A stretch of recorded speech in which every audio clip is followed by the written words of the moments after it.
always boasted about the fact that our city was one of the safest, was the safest city probably in India, but one can't say that much confidence anymore.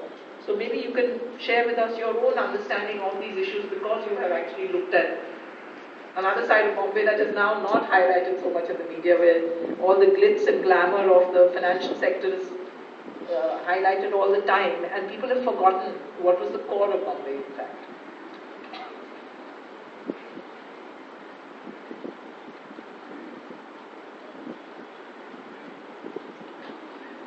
First of all, my thanks to the network of women in media and to all of you all. I've spent the past 2 days with you.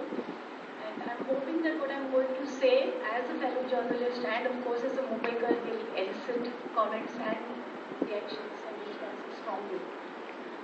On January 1st, newspapers in the city reported that 3 people in different incidents, but from overcrowded trains, had fallen down and died due to severe head injuries and bleeding. These were young people. 2 of them were 22-year-olds, one was 34-year-old. There were other aspects to this. Central Railway, as you know, those who are from Mumbai, I do not need to tell you. Those who are from outside would know that the railways are, to use a cliche, the lifeline of Mumbai. Almost more than 7 lakh commuters use only the Central Railway, leave apart the Western and the Harbour line. Now, these 3 people died due to a mega block that Central Railway was running. As you know, a mega block curtails services or suspends services completely. Trains were overcrowded. These young men tried to get into these trains, fell down, died. That was bad enough. What the news reports further said was that Central Railway had not coordinated this work properly. Therefore, the mega block extended for 6 days running, which meant that so many lakhs of people were inconvenienced day in and day out.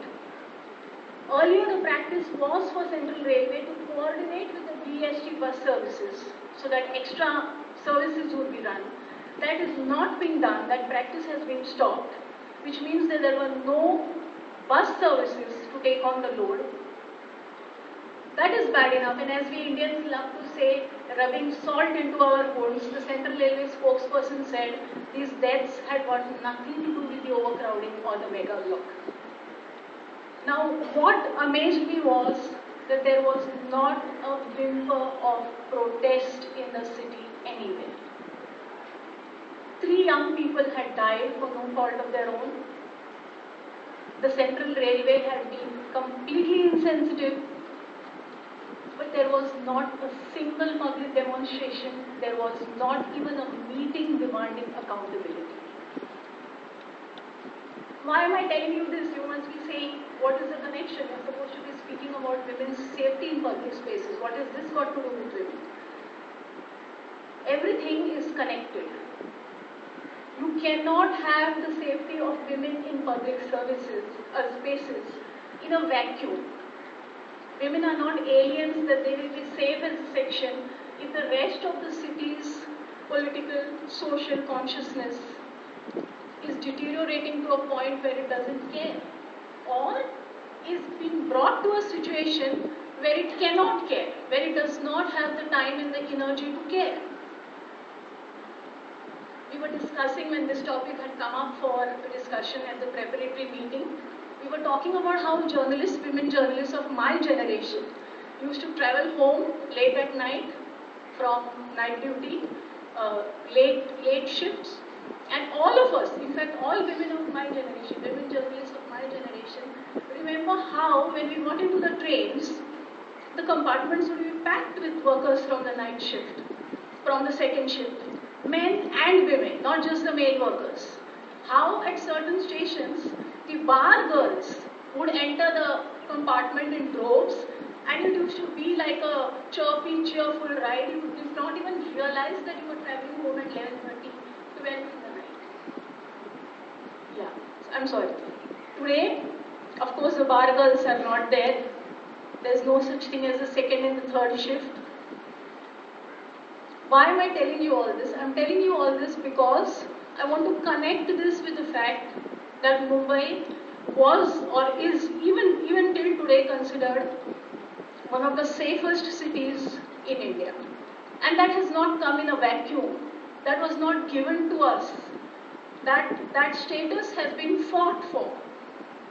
And Mumbai's working class was not just the blue collar working class. We had a white collar also. You had bank officers, you had LIC and GIC insurance employees, officers, you had the pharmaceutical companies, you had engineering companies.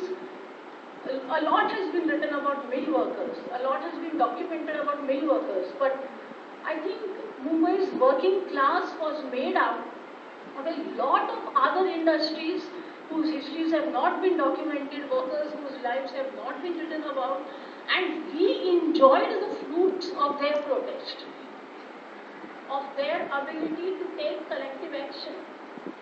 Mumbai is a city where taking collective public action was the norm. It is unfortunately no longer the norm. And when we speak about women's safety, friends, we cannot isolate that part and talk about women's safety in isolation. And I'm not holding a history class for you here, but I'll quickly tell you what I consider two incidents, one from the late 19th century, one from perhaps the 20th century. I do not know whether you have heard of a man called Narayan Rao Lokhande, who formed the Bombay Mechanics Association. I will not give you a history of the labor movement of Mumbai, but this man's social consciousness was amazing. While fighting for the mill workers, he did something that I found extremely endearing. In 1890, mind you, in 1890, this man called a meeting of barbers and took a pledge from them that they would not shave the heads of widows. Okay? That is the kind of tradition that has built up this city. Coming closer home, in 1997, I think that was the time when the Supreme Court Vishaka guidelines came on. I remember the Philips Employees Union, that was an internal union. I remember the leaders of that union went out of their way to get copies of the Vishaka guidelines, distribute them to every media house, especially women journalists, ask for liaison with other unions, and ensure that Mumbai was talking about those Vishaka guidelines. I'm giving you just two examples to show that trade unions does not mean that one talks only about wage increase and benefits for workers. It also means that you are somewhere talking about the social and political consciousness of the place that you come from. Now, how do I connect this to what Kalpana has asked us to speak about? How can the media tell this story better? I think the main thing that the media needs to do, and you can of course correct me or respond to that, is to somehow connect the fact that political and social consciousness of a city, of a place, cannot be isolated from women's safety. I think that is what the media can do, because people seem to be talking about women's safety in isolation, and I think that cannot be done. So take just three aspects. Take the aspects, I've just put them down. Take the three aspects. One is about public transport. You know, as women and as working journalists, you know that the best way for women's mobility, the best way for women to gain access is public transport, easily available public transport. Bombay has that, Mumbai has that, BST services, but a lot of these services are being curtailed, are being cancelled, routes are being cancelled. I saw a news report which said 300 BST routes to be cancelled. I did not see any follow-up. I did not see any action, any protest about that. Take the issue of hawkers.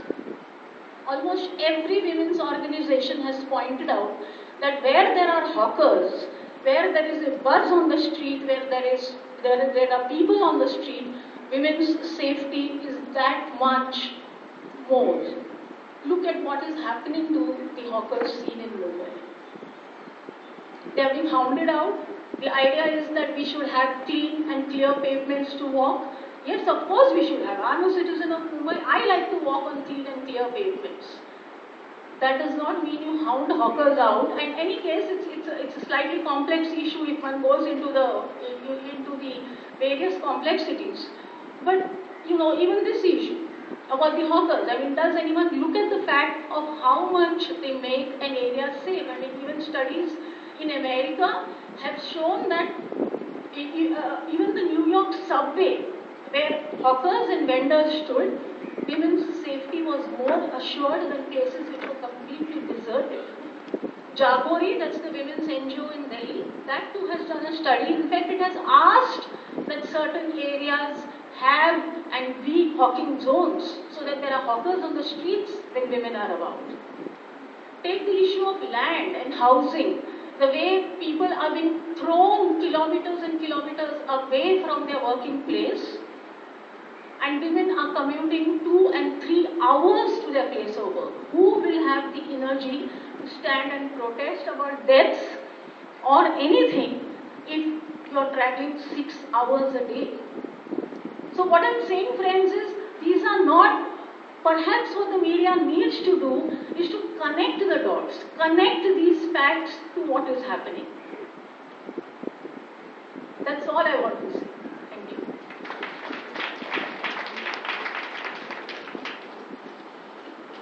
Thank you very much, Neeta.